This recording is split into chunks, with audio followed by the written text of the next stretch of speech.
Assalamualaikum warahmatullahi wabarakatuh. Bertemu lagi dengan saya Ririn di channel Mata Hati Korea. Kali ini saya mau menjelaskan untuk teman-teman yang sekarang sedang menunggu hasil meeting kita kemarin ya. Kita kemarin kan ada bimbingan pekerjaan di HRDK tanggal 26. Sedangkan hasilnya, karena di situ juga penerjemahnya bukan Indonesia saja ya, semua dari negara ada negara Mongol, Kamboja, Vietnam, Sri Lanka, saya Indonesia, dan banyak lagi negara yang lainnya. Nah, di sini hasilnya adalah kalau kemarin saya tidak berani mengatakan kapan kapan kira-kira CPMI akan bisa datang ke sini gitu, bisa masuk ke Korea. Sebenarnya siapa yang ngomong masih menutup? Sebenarnya Korea tidak menutup negara manapun. Ingat, karena HRDK di sini mereka mempunyai perwakilannya antara HRD dan yang di Indonesia, atau kalau kita sebut dengan bahasa Koreanya Songchul Gigwan, itu orang yang pemerintahan atau badan yang memasukkan seseorang ke sini lewat G2G. Nah, di situ tergantung namanya di semua negara, di antara negara-negara itu semuanya beda namanya. Kalau Indonesia biasanya BNP 2 TKI ya.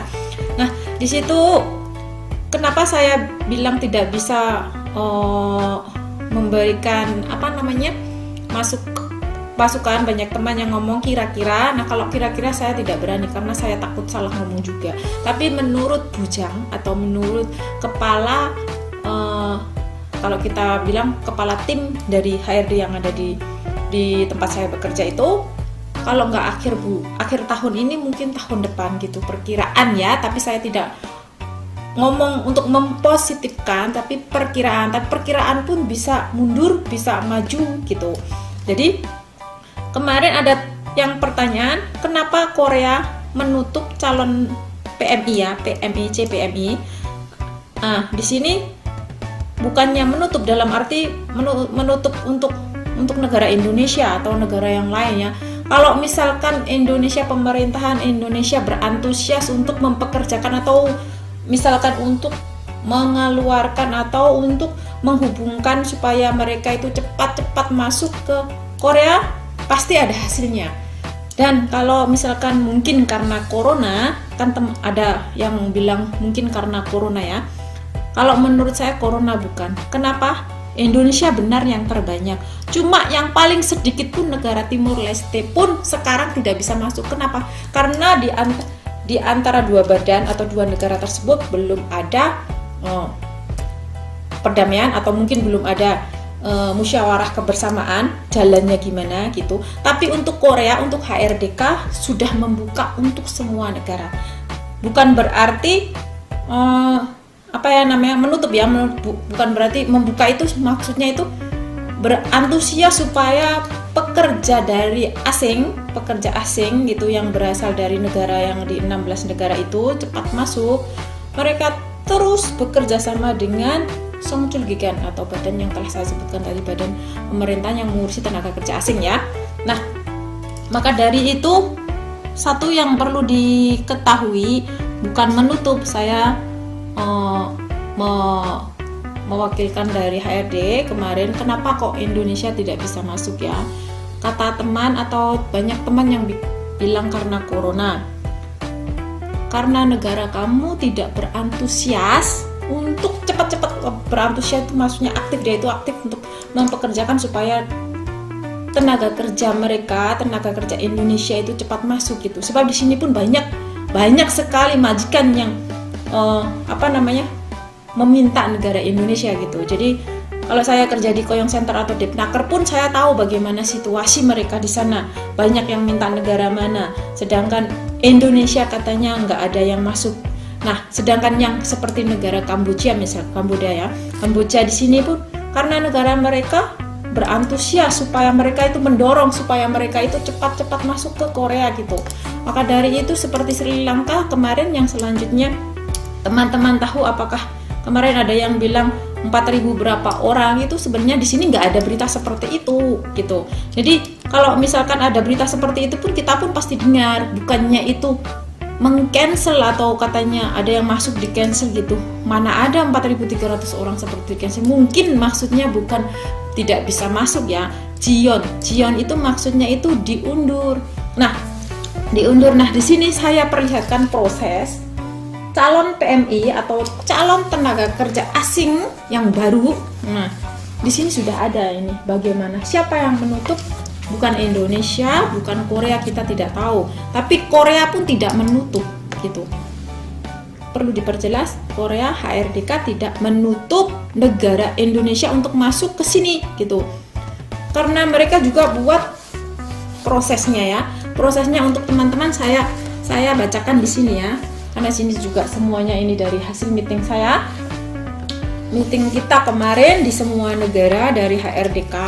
Hasilnya itu kalau untuk CPMI atau calon tenaga kerja asing di sini prosesnya yang pertama 노동자 입국 가능1, maksudnya itu pekerja itu kapan tanggal lahirnya tanggalnya bisa masuk ke sini itu dari Kongdan atau dari HRDK ke majikannya, mereka akan memberitahukan gitu ya.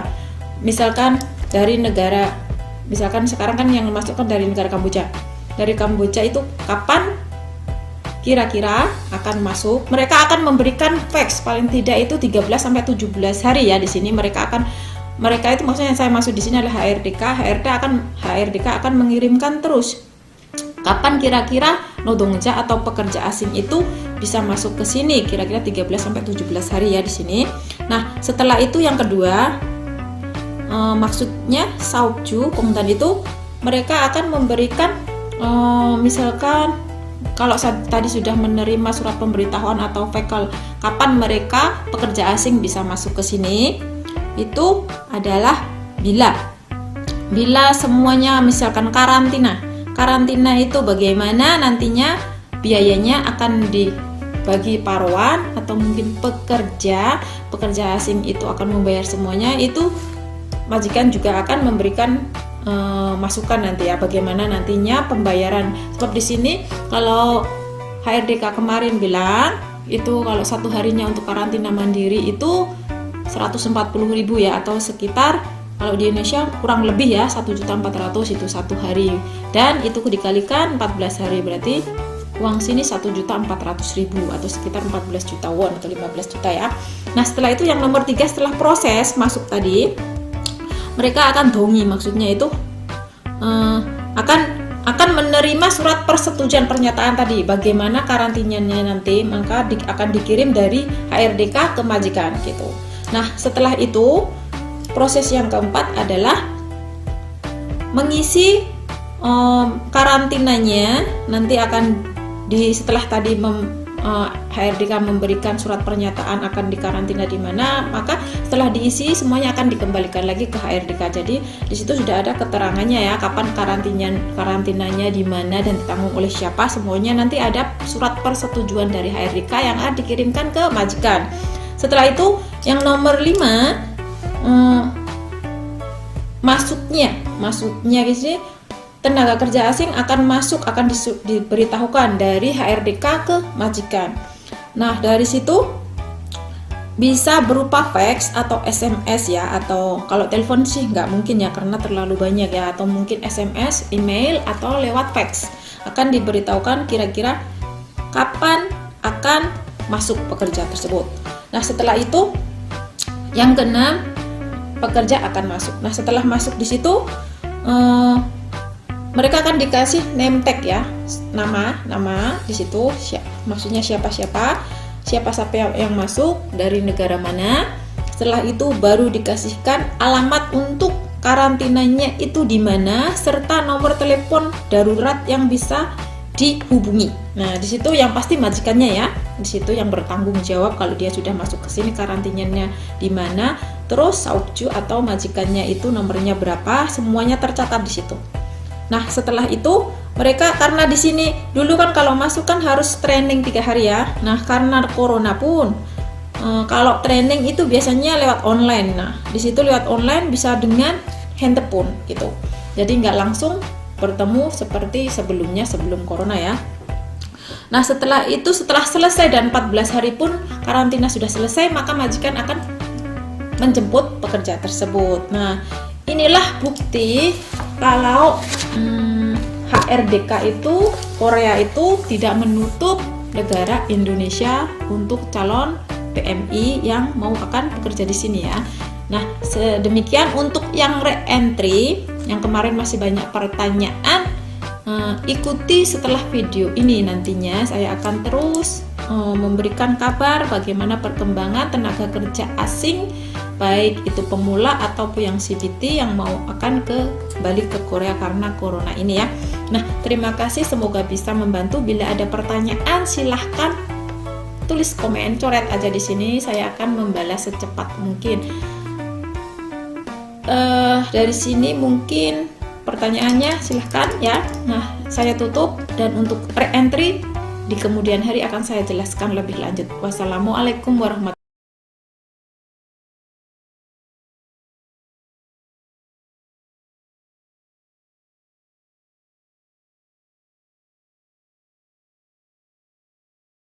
wabarakatuh.